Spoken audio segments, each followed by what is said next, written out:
Hello everyone and welcome to Crypto Atlas. If you guys are new to my channel, you probably guessed by my username that I also talk about cryptocurrencies. But I'm a big fan of AMC stock, the movement that's going on with it. I am a participant in it. I do own AMC stock, hence I've been doing a series of videos giving you guys some of the latest updates on that. So if you guys are new and you want to check out my content, feel free to hit subscribe. Feel free to hit the thumbs up, like button as well. It definitely helps us out with the YouTube search algorithm, and click the bell icon. Feel free to share the video, all that good stuff. I'm on Twitter as well. If you guys want to check me out at Crypto Atlas YT. Let me go ahead and start off by saying, as usual, I'm not a financial advisor. Everything I'm sharing is my own opinions, my own research. I encourage you to do your own research.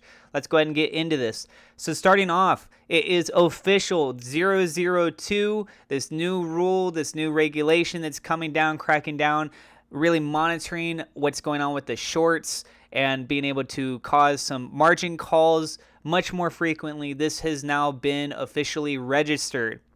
You guys can take a look at the link. I will include the link in the description for yourselves to just get full verification and everything. But it is now official. That means that they can start enforcing this for sure. Continuing on, here's where the big news that I want to focus on for today, and then we'll cover a couple other things, is the Ortex reports are not really lining up that much with the Bloomberg reports. And we're talking about a massive discrepancy that could be far exceeding even what's actually being presented. So Ortex is actually saying that the short interest rate has gone up. And it's saying right here, exchanges reported short interest for June 15th. Exchanges reporting short interest in AMC as 85 million shares. This is a larger number than expected and indicates a higher than anticipated short interest in AMC. The unexpectedly high short interest implies that the shares returned in this period were atypically not shorted shares, but instead shares that were borrowed but not shorted. This is the second time in the last several weeks that we've been seeing this. The last time that this took place, there was a lot of speculation because people were saying, how is the short interest rate going down, yet the price is also slightly going down, right? The whole idea behind the short interest rate really dropping, what we should be seeing is them getting liquidated, right? So they're not really in a price range that makes sense where they're somehow closing out their positions, but we're not seeing an impact on the price. If you're closing out a short position, you're having to buy back shares, which actually helps fuel the price going up, not going down. So it's kind of contradictory information. Now, obviously, you could close out a position if it's going down significantly, because then you could actually be making your profit, and that's the whole point of doing a short. But we barely saw price movements, but we were seeing the short interest rate going down. So again, that was correlating with the idea that there were borrowed shares, but they weren't really shorted shares. So it's misleading information, and it's a tactic that's being primarily driven by hedge funds to try and scare the community into thinking that, oh, hey, the short squeeze is not going to happen. So they went on to say Ortex will update the estimates tomorrow based on the latest exchange release data. You see the full details. They got the information there. So this person, I believe I saw them with information a little bit referencing to last time too. They said Ortex keeps reporting short interest at around 13%. Meanwhile, Bloomberg Terminal reports it at 20%. 1 in 5 shares. Based on my due diligence, I put it at 40%. Plus, if we account for accurate short positions without manipulation. So this individual has put a lot of research into things. They're speculating it is over 40%. What do you guys think seems to be the more realistic number? Let us know in the comments down below. As you guys can see here, based on the reference of the information of what they were talking about, you guys can see the information all there. If you want to pause it, I want to go ahead and continue on with the rest of this video. But wow, that is just insane. Now, if we actually go ahead, I'll come back to that in just a second here.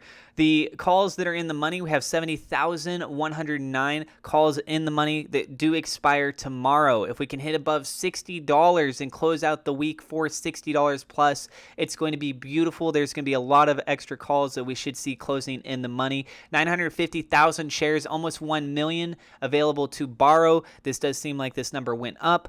Also, we have over 2 million ETF shares available to borrow, but that's only if some of these actual locations will allow allow them to even continue to borrow because it's becoming more and more risky. And if they do try to short this even more with that new rule, the 002 that we referenced over here, that means again that they could get margin called. The positions on the dark pool is still ungodly high. It's at 555 million shares now. I mean, things are just getting closer and closer and closer to being catastrophic for these hedge funds. And all the apes have to do is just hold. That's it, guys. It doesn't cost you to hold. Right now, if you have other expenses in your daily life that you need to go out and spend money on and you have to sell some of your AMC stock, then you do what you have to do. You shouldn't be risking more than what you can't afford to lose anyways.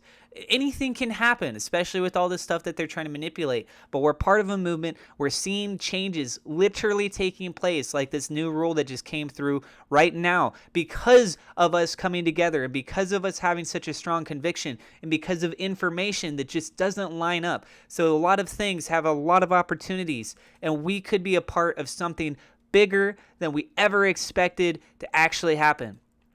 We have hopes and dreams that it could hit 100,000 and 500,000. I'm not saying that it will, but the fact that we know that it's technically possible is crazy. So just think about how much potential we still have yet to go from where we're at right now. So taking a look at this, I mentioned in a previous video that I'm looking at June 30th as a deadline point where it's really decisive. It needs to make a move. That's just based on fundamentals. I understand a lot of the fundamentals can kind of go out the window. But check this out. So as we kind of get closer to this decisive moment, expecting it to hit towards that very decisive point, right? We're talking right around $56.85 or so. What did we close out on the day? We closed out at $56.70. And then we had a green day the day before, red day here. Next thing you know, we move over a day. And if it continues to consolidate moving sideways, that also helps the RSI calm down a bit. And then we could see some volatile movement, whether it's going to go up or down.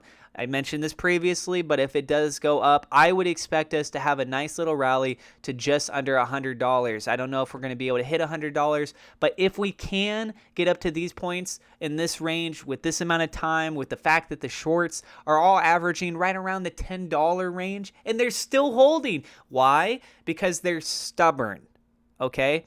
If we get up to these kinds of ranges, this is the kind of level where I would say we have a strong potential to really actually squeeze, because these people are going to say, we're getting margin called with this new rule. We have to close out our positions. We have to buy this stuff. It's getting too expensive, right? Think about how many millions of shares that these people are trying to play with. Here's an example once again. So things are getting really, really interesting, really intense. And all we have to do is just hold. The pressure's on them. They have to pay the interest fees. They've got to pay back all the shares whenever the time comes, and they have to buy it back at whatever price that we are trying to offer it at, right? So it's crazy. It is crazy what's going on right now.